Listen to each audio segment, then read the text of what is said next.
DILOPHOSAURUS is such a gorgeous creature. With its magnificent double crest and that noticeable notch in its jaw, it's one of the most recognizable predators to ever live. I'll never understand the guests who think it isn't cool enough as it is. Fancy frills and baubles would only take away from such a beautiful but deadly creature. Hello everybody, I hope y'all are doing well. I'm the Naturalist Gamer here, and welcome to a long-awaited return to Scotswood PaleoZoo. Yes, this project isn't going anywhere, it's just been a while.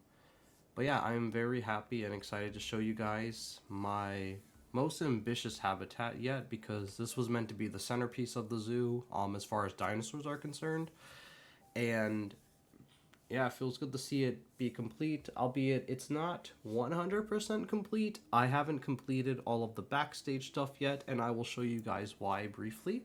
But for now, let's go ahead and explore the exhibit, and let's do so in first-person mode. So, right off the bat, after you cross the Coelophysis and the Plateosaurus habitat, and you also may catch note that I've added paleoplants in practically every habitat. Some areas it's more noticeable than others, but for most of the habitats that I've done so far, it's not as noticeable. I mainly did that as like additional species enrichment, but also because for the herbivores I wanted to see them graze in habitat. Yeah, but before we get started, I wanted to show you guys how I started utilizing some of the newer enrichment pieces that were added to the game, like this log, and I kind of integrated it with pieces I already had existing here, as well as some paleoplants. Oh, I've never seen them climb up the log before. That's awesome. Heck yeah. Anyways, then we also have this tree stump here full of insects. And then for the Plateosauruses, we'll just run over here. I also incorporated the logs here and there. But enough stalling. Let's go to the Dilophosaurus habitat. So, I haven't done a sign yet either, because I haven't laid out the null barrier yet to actually make this a functional habitat, but I will pretty soon. And excuse me if I'm a little sniffly, I have a bit of some allergies. So before you even enter the habitat, I made like this simulated dig site, just as like a kind of like just help theme the area a little bit. And you'll notice that there's a lot of red clay in the habitat. That is intentional, and I'll explain why. So you have these boxes, these dinosaur bones, and we have our first viewing center. So this symbol right here is the symbol of the sun, and the symbol of the sun is it's a symbol of happiness for the Navajo people. Now the reason why, you look over here and it says in honor of the Navajo Nation. So one of the first remains of Dilophosaurus were discovered by a Navajo man, or a Dine, I believe is how you say it. And these indigenous people of North America, they even have mythology surrounding around Dilophosaurus, potentially Dilophosaurus footprints. You can look up a Navajo folklore known as the Hero Twins, where the world was once ruled by a bunch of monsters who had allegedly left these footprints that the Navajo have discovered, and then these two twins helped drive them out. But anywho, the reason why it says in honor of the Navajo Nation is because within the lore of the zoo itself, they got special permission from indigenous tribe leaders to excavate and dig up bones in order to help resurrect Dilophosaurus in this habitat. And so I thought it'd be cool to add some lore to the zoo, but also pay real-life homage to the people whose like lands these fossils were discovered from. And over here you'll see there's a nice little waterfall. There's a little skeleton here for them to eat off. You can see the backstage here, which we'll get a better look at, and there we go. There's our first Dilophosaurus. Two of them. So we have a couple adults and males. I really wish the Coelophysis would just shut up for 6 seconds. They chitter so much. Oh my god. Oh, that is so cool. Is he gonna eat? Yeah, let's go. Wow, this is awesome. Yeah, so I thought this was a really cool like viewing habitat, or viewing into the habitat opportunity, where you get some education, you get to size yourself up next to a Dilophosaurus artwork, you get to see them eat up really close while still at a safe distance. And it doesn't show, but you're actually separated by a quite deep moat. And really thick glass, so you shouldn't have to worry. And then of course you have some education right here. So moving on, we have a much more open-air view of the habitat. And you'll notice that there's red clay and red sandstone everywhere. The reason why is because the Kayenta formation that these animals were from, sediment deposits show that back in the early Jurassic, there was a lot of red sand, similar to like what you would see in the Australian outback. So I definitely took full advantage of that brush here. And as far as the planting goes, aside from the paleo plants, I still try to, specifically the Zelmites, I believe is what these are called. I still try to stay within reason, like keep it to plants that would likely thrive in this kind of environment, even if they're not necessarily from where Dilophosaurus biome preferences are. And you'll notice that there's this huge body of water in front of us, full of and I'm gonna step out of first person mode for a bit. You'll notice that there's this huge body of water full of these beautiful newly added aquatic paleo plants, but also right in front of it there's this like huge reed bed, and there's some like water pipe here.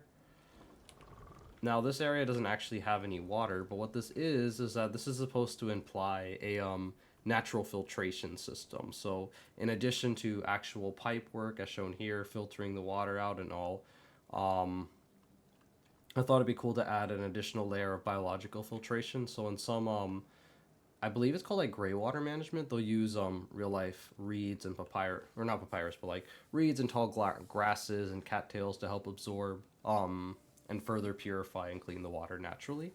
So I added that as a feature here, as well as a additional barrier between the humans and the animals, so that you can get a nice open air view of the habitat. Alright, and then there's also some backstage access to that, which we'll just circumvent here, or, you know, it's actually cooler when you're in first person mode, so let's just unpause, and let's, you know, we'll get to that when we do. So we're going to start back right here. So we have this beautiful open air view of the habitat. We have some additional like fencing in the back of the rock wall. Now before, when I had made this habitat, are they gonna go for a swim? Maybe just for a drinky drink? Or just a little dip? Very nice. Oh, see, so this one is swimming. So you can see how deep the water actually is. I think in hindsight, I kind of wish I made this a little elevated so you could actually see the animals a little better when they swim, but it's not too much of a complaint here. Anyways, the swimming was designed to, or like the deep water was primarily done to keep the animals separated from the guests, so it's not the biggest problem. But anywho, I absolutely love these new sandstone pieces. So before, when I was designing this habitat, I did these like mud walls using the stalagmites and stalactites that are uploaded on Steam Workshop, but it just didn't really sell like the desert vibe as much as I had hoped. So these rocks worked perfectly as like a mud wall substitute. There's a little boy having a polite sit.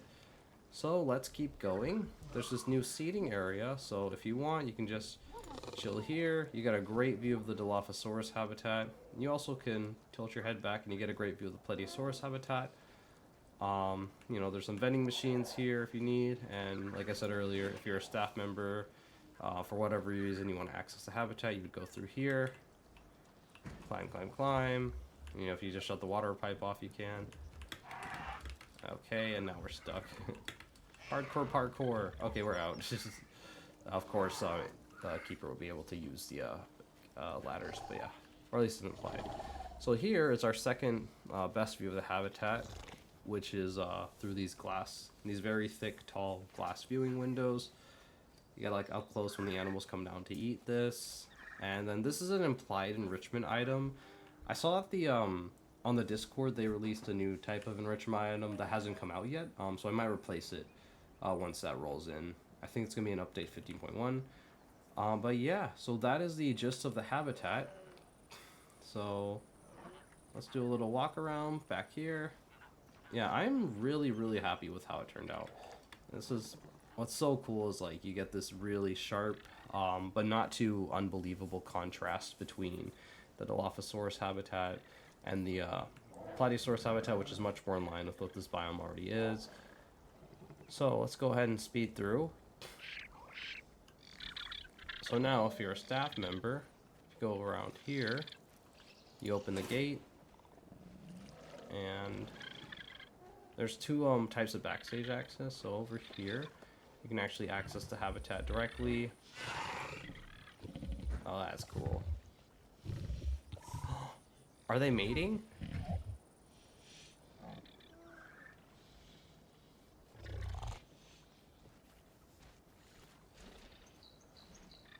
Did they just mate? I guess that might have been... Oh, I think that was an unsuccessful attempt. Sorry, buddy. Ah, she took us to the backstage too soon, but that's okay. Anyways, let's turn that off. Dang, she was not feeling him. That's a shame. So yeah. Where were we? Yes, right here. So, you would go through this gate, and then you would come over here, and then you have a backstage access to the feeding. You have another access entry into the habitat through here. And now, if we go in through here, whoops, sorry, spoiler alert. Here, let's do this in first person mode. Alright, so we're gonna go in through here. There'll be a door here in a bit. And then this is the interior of the Dilophosaurus shelter. So there's quite a lot going on here. We can go inside for a bit and explain what's here. You have your water dish. You have this implied like chute that the food would go in through. And then I use the sandstone to integrate the meat better. You have all these hay beds. And then you'll notice that there's a box here. Now I know the animals can't eat the hay, but I added this here because it helped add some more texture. But anywho, you'll notice that there's this box here, and this is implied to be for nesting materials. The reason why is because you'll see here that now that nests are added, I added one here, and the animals can actually create and form their own nests. Hopefully, if the Dilophosaurus has a successful breeding attempt, he can. So yeah, there's a nest here for them to use, and then you'll notice that there's some windows over there. So we're gonna, without spoiling too much, we're gonna walk up here, and this is just to give the keepers another view of the habitat, as well as like, you know, they can keep tabs on the nest from certain angles. Yeah, so yeah, these guys have quite a lot of space, both indoors and outdoors. Ignore my Alexa there.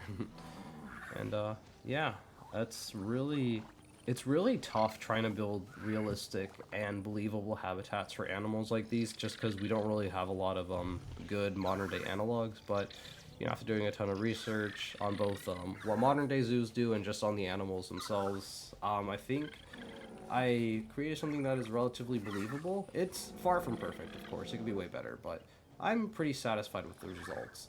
Now, the reason why this building isn't entirely complete, you'll notice that if we go in here, there's some air conditioning.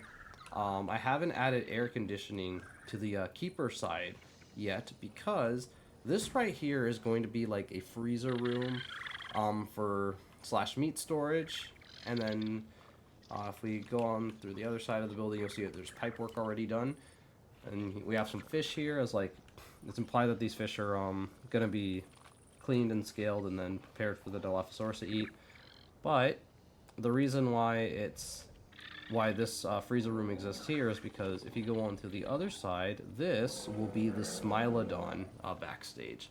And the reason why I thought it'd be more convenient to do it this way was, as opposed to having it separate, was so that there'd be more space for more meat. There'd be the keepers would be able to quickly go between habitats to feed these animals, since these are the largest carnivores in the zoo. And so the Smilodon habitat has a long way to go. So for now, our lovely Osvaldo is going to be stuck in this little jail for a bit, but he's going to have all of this space for himself. And I want to create a really cool viewing op with this. This is combining the new skeleton piece with like the mammoth skull, skeleton enrichment with the mammoth skull. So I thought that'd be really cool. So this whole area on this side is going to be dedicated to mammals.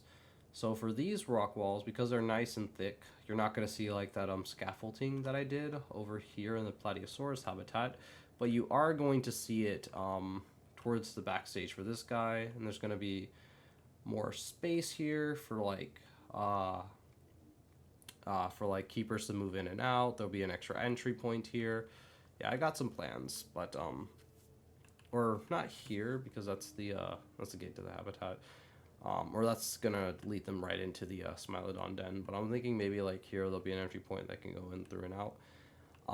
But yeah, so that'll be the Smilodon habitat. Over here's the, I don't know how he got over here.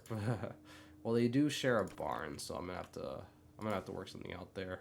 But basically, this will be the this will be the Megalosaurus and Juxia habitat. That are connected, albeit you won't be able to see them, but they'll be connected by a barn similar to this one, except a much taller.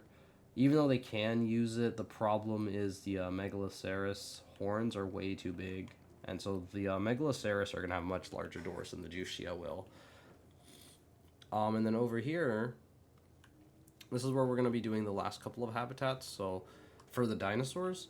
So we're going to do a mixed habitat for Protoceratops and Oviraptor, and it's going to be much bigger than what's shown here, and it will have a fully functional backstage as well. So we're going to have a mixed habitat for Protoceratops and Oviraptor, a habitat for Velociraptor, some space for the new animals here. So I know that Compsognathus was revealed, so I'm going to do some vivariums here, and I believe that's what they're called now. This will be like a central village for like shopping plazas and food and all that. And then over here, this large space right here is going to be dedicated to the Gallimimus, so that's going to be a lot of fun to put in. And yeah, and let's just give you guys an overview of the habitat one more time. But yeah, I hope you guys are enjoying the series so far. I know it was quite a while, and in all honesty, it will be a bit of time before I touch this zoo again, because right now I'm working on a lot of animated projects for Nature's Compendium, which are going to take a priority for me. But I'm really happy with how the zoo is shaping up. It's really, really, really feeling like it's coming together. And my goal is to hopefully have this done by the end of this year, if not early January, after update 16, I believe is what it is. Yeah, update 16 drops with all the new vivarium animals. So yes, if you guys are enjoying this series, please let me know. I'll still make sure to set aside time for this.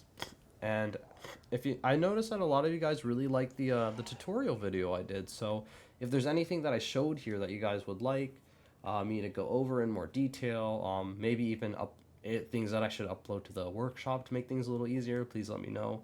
So yeah, thank you once again for watching.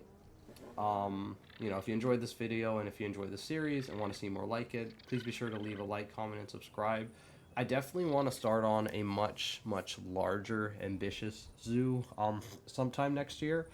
So finalizing a lot of stuff in Scotswood PaleoZoo is helping me make that next big leap. So again, I really appreciate all of your support. And yeah, as always, thank you for watching.